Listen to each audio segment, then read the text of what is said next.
Hey everybody, Adam Davidson, RadCast for Thursday, June 29, 2023. How do we fight evil?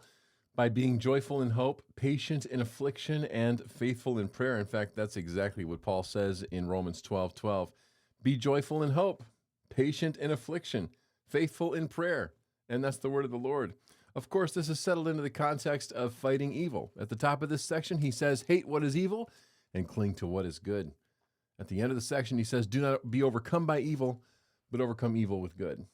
We're all overcome by evil. Paul says, don't do it. At the beginning, Paul says, hate what is evil. We don't want to like what is evil, yet we still do kind of evil things. He says, cling to what is good.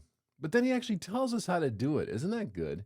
Don't you love it when, the scripture becomes so practical? It's like, oh, that's what I need to do. Be joyful in hope, patient in affliction, faithful in prayer. Well, let me tell you guys a story.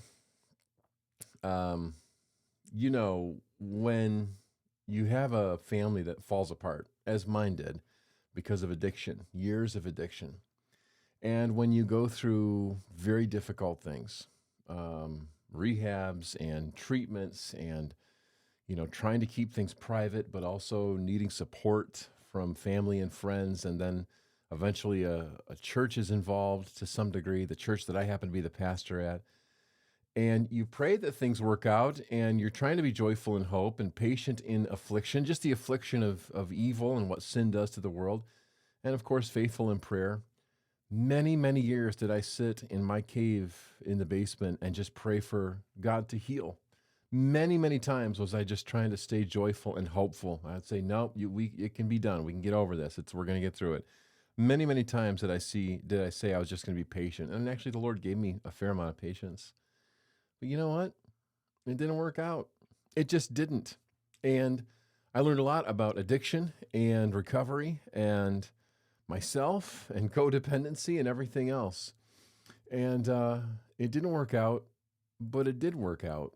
And I'll talk about how it did work out by telling you this, that today is my 1-year anniversary, our 1-year anniversary. It was 2 years ago that Brittany and I reconnected after not even seeing or talking to each other for 14 years.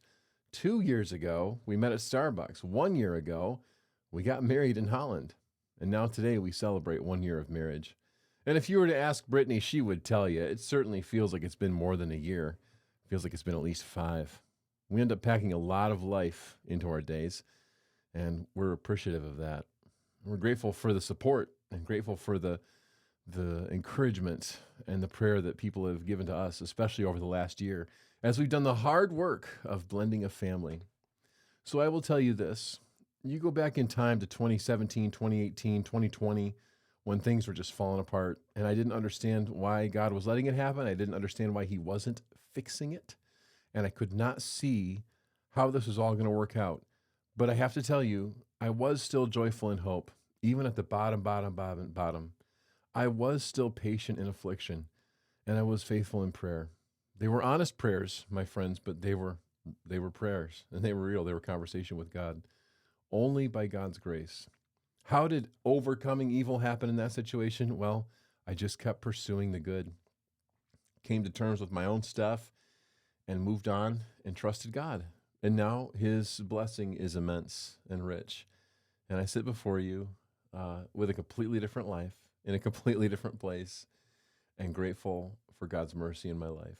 And grateful for my wife, Brittany. Grateful for our 5 kids. 5 kids! All the more reason to be joyful in hope, patient in affliction, and faithful in prayer. Now you, dear friend, this is what I want you to do. It's very simple. Be joyful in hope, which means that you take on the attitude, take on the fruit of the Spirit of joy, that you ask the Lord to help you to be joyful in hope, that you practice patience in your affliction. Affliction is nasty. Going through difficult stuff is tough. Everybody knows that.